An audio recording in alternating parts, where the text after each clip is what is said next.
Hello, my name is Paul Murphy. I'm the Deputy Librarian. What I'm going to do is I'm going to show you how to find different sources, to use different sources of information to find information on topics that you actually know nothing about, and to illustrate for you what the different levels of information you can discover for any particular subject using the library web pages.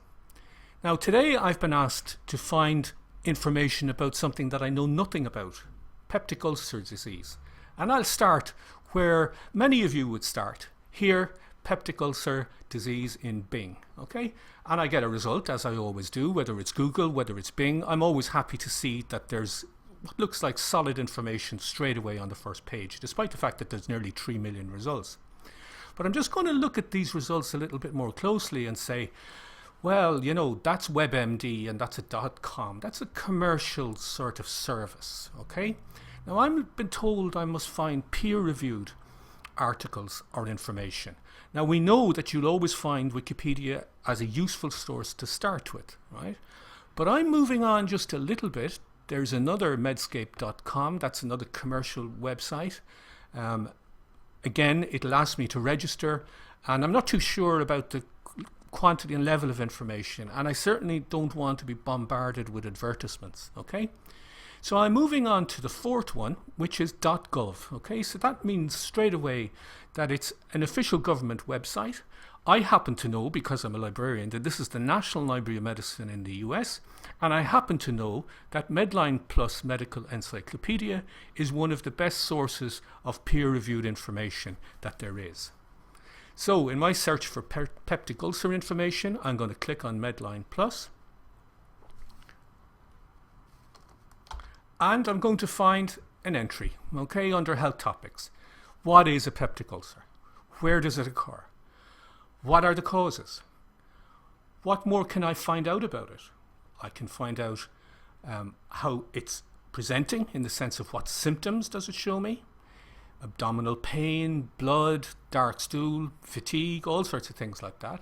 It can tell me what examinations and diagnostic tests I can use to find more about the particular presentation and history of the disease.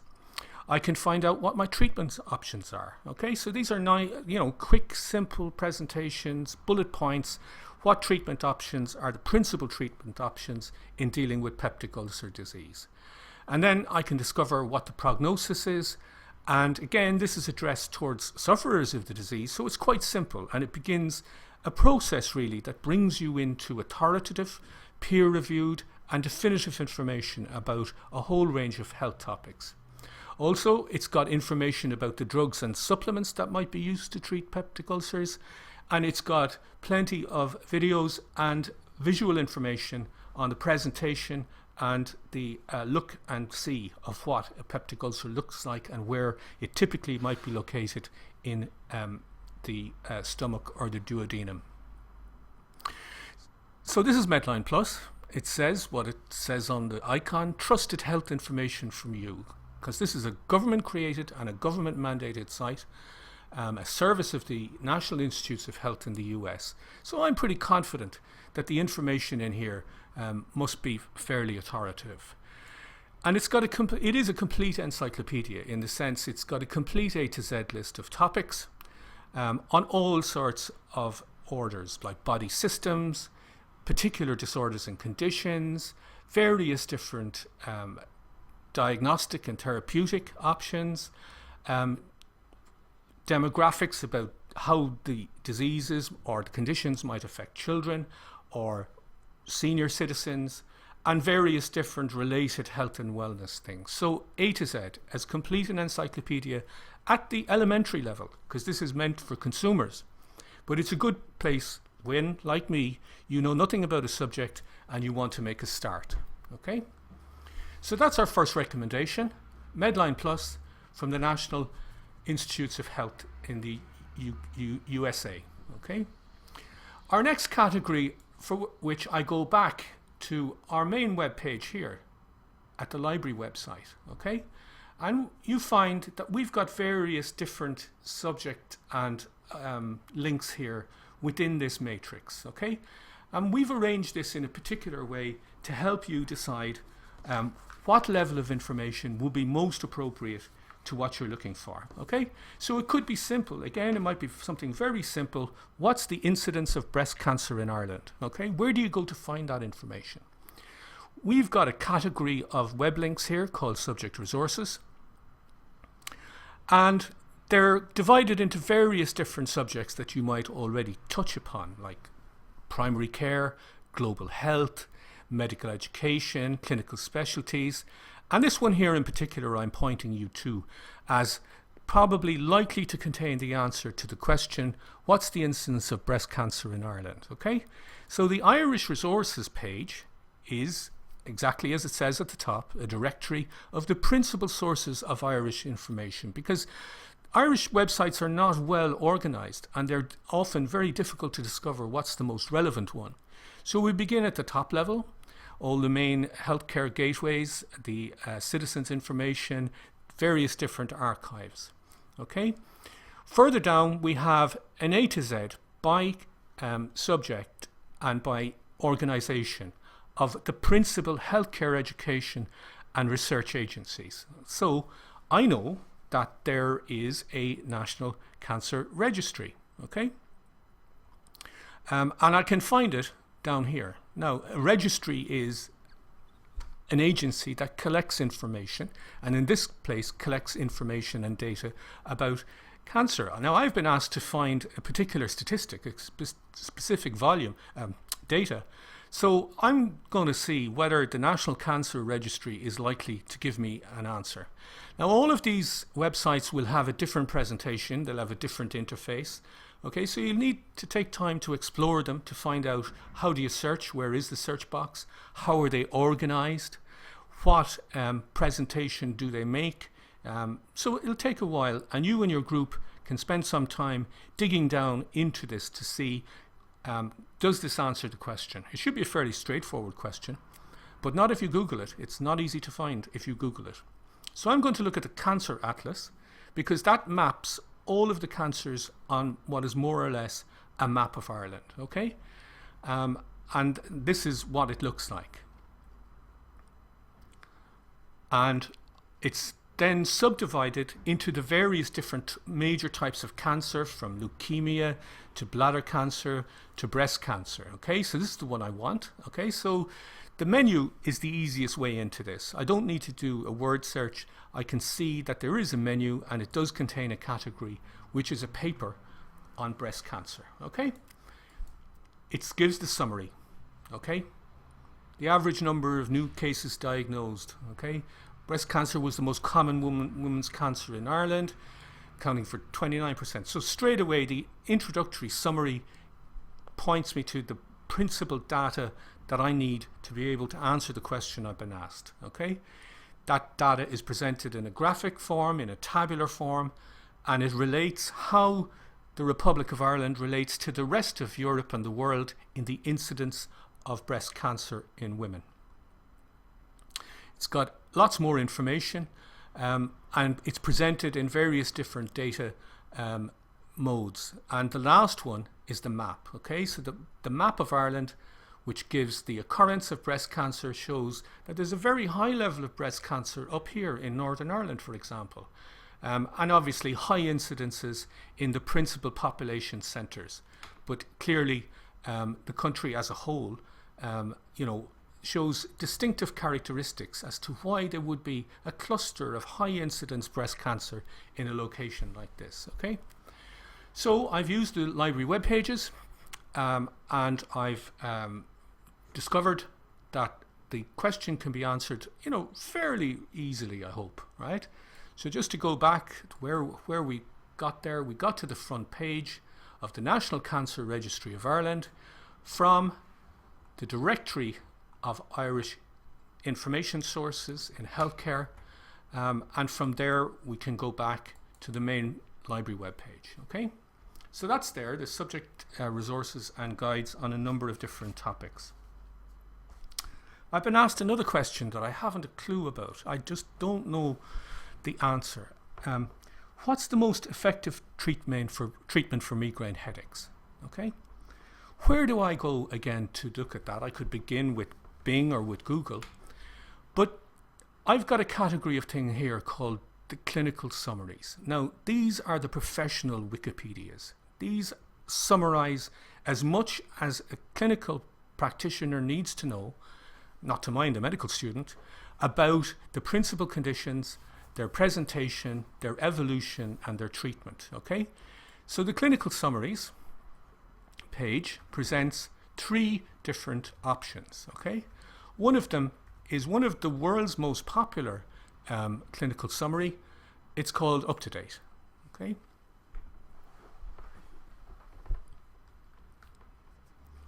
And Up to Date, thankfully, doesn't give me any menus or anything like that. It presents me with a simple white box search. Okay?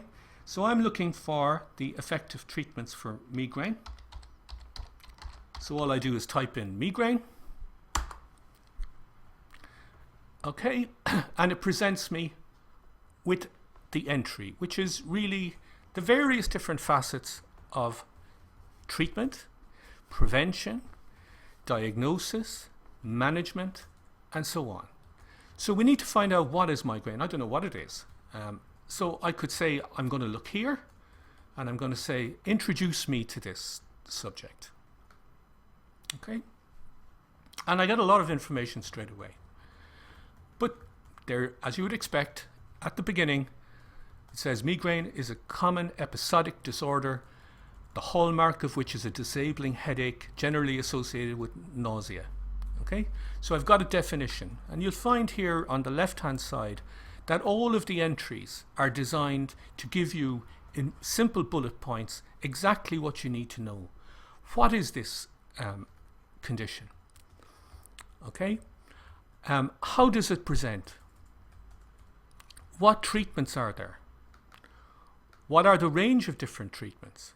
Okay, so it's giving me all the different approaches that a clinician might choose from to attack moderate or severe attacks, variables, emergency settings, and so on, so on. So it's giving me the options. And it's also giving me an indication of the therapies, in particular the drug therapies that are used in the treatment of migraine. Okay? So we've got quite a bit of information, but again, it's presented in an easy to digest way, something that's difficult to extract from electronic books or from textbooks. Okay? I get down here and I see there's even a very handy summary for patients. There's elementary and there's advanced information for patients about their treatment options. Okay, so again, that's useful to have on one page, access to the treatment options that are presented for patients. Okay, I've also got summaries. Okay, what treatments work, what treatment works better than others with different types of migraine conditions, moderate or severe. What other types of treatments and aspects need to be considered? So we've got quite a lot of information, but it's all presented in an easy to digest way. You can simply scan this fairly quickly. Okay, and if you need to know more information, there's a whole list of actual peer-reviewed journal articles as well. Okay, so to get back to the top, we've got all these different entries, information about adult patients, pediatric patients, patients of a different kind, and again, to return at any point to the management and the prognosis for our patient. Okay, so the clinical summaries page gives you the option to use 3 different types of clinical summaries, but they're all essentially similar. They're the professional wikipedias that are designed to be constantly reviewed and updated with the very latest information on various different treatments and options. Okay, I've just been asked to find information on another subject that I don't know anything about. And again, I'm going to rely on an alternative clinical summary as the best available source of peer-reviewed information for me. Okay, epilepsy. So I go to find clinical summaries.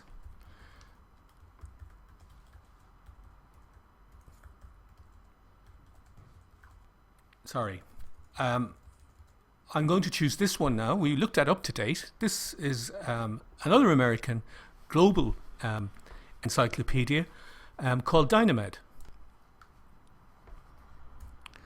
Okay, so I click on DynaMed to proceed to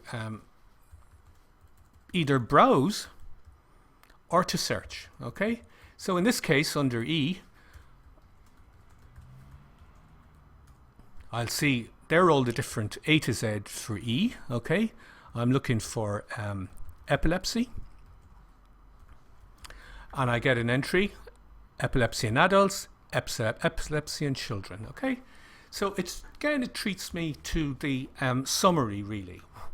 The general information about epilepsy, what causes it, from what risk factors, what complications occur, how, if somebody presents to you, how do you take a physical examination, what tools do you use to diagnose if it's epilepsy and what kind of epilepsy it might be, what are the treatment options, how might the disease develop in either a child or an adult, can you prevent it by screening, what other patient and other information. So again, a very structured and a very simple to absorb summary of everything that you would need to know initially about the condition. Okay,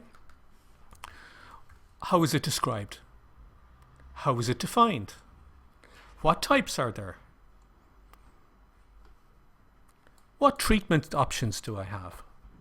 Generally speaking, there'll be very many different treatment options, so it's much easier to access those by simply looking at the major categories like anti-epileptic drugs. What are they? How many types are there? How effective are they? What levels of evidence support their use and their choice?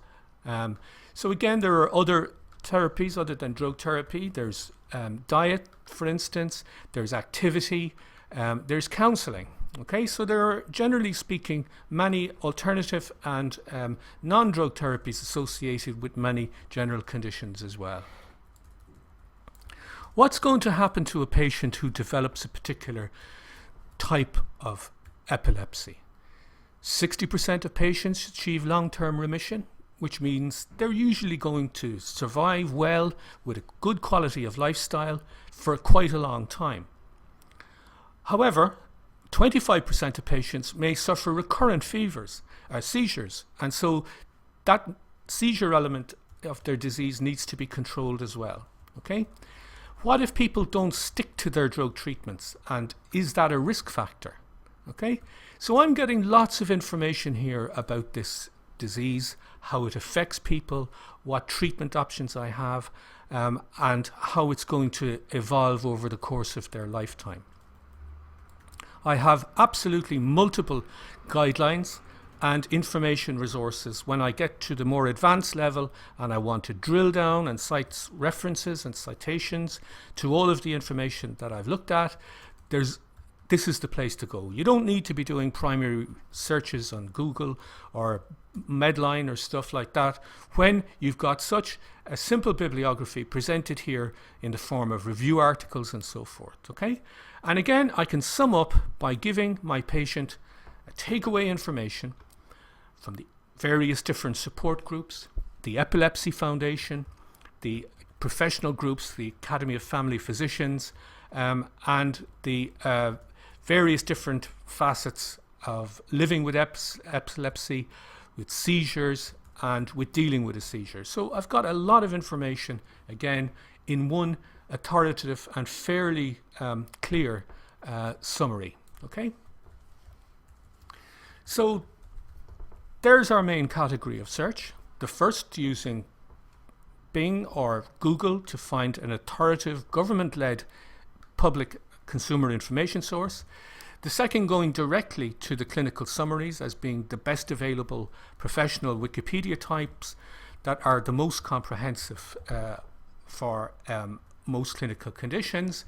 But again, there's a third or fourth category via the library homepage, okay, which is the catalogue of all of our printed books and all of our printed journals. Okay, so we've got a big collection of electronic books which you can get at home 24/7. So you're always on, and you always can get an atlas of anatomy. You can always get an introduction to physiology. You can always discover something about a clinical problem that you've been presented with via the library catalogue. I'm not going to go through it. Why? Because we've got loads of YouTube videos on how to search the library catalogue. Looking for printed books, looking for books on particular subjects, looking for electronic books. Okay, so that's the next level down. A wide variety of medical books on all sorts of topics and issues. Okay, especially for the non-clinical areas like healthcare and the psychology of health and behavior. Okay, and the last thing I want to mention to you is that in Moodle, the library created a place just to help you discover all the different resources that we present in the Moodle environment. Okay, so here's the library menu within Moodle. Direct connection to the library homepage, as you've just seen. More about e-journals, but more especially this open area where you can browse and seek more information further when the time comes. You'll be asked to find journal articles at some point. You'll be asked to find, as we've just seen, more thorough searches of books, ebooks and clinical summaries.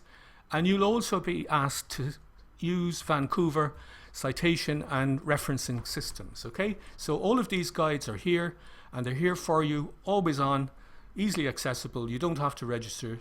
This is an open access course, information seeking and library skills. Okay, so thank you very much for your attention. I hope that you found that useful, and I hope that the guides and the pointers that we've given you enable you to dig in and develop further. At any point, if you need further help on the use of information resources via the library website, you're more than welcome to come to the Library Information Service Desk in the Mercer Library at any time.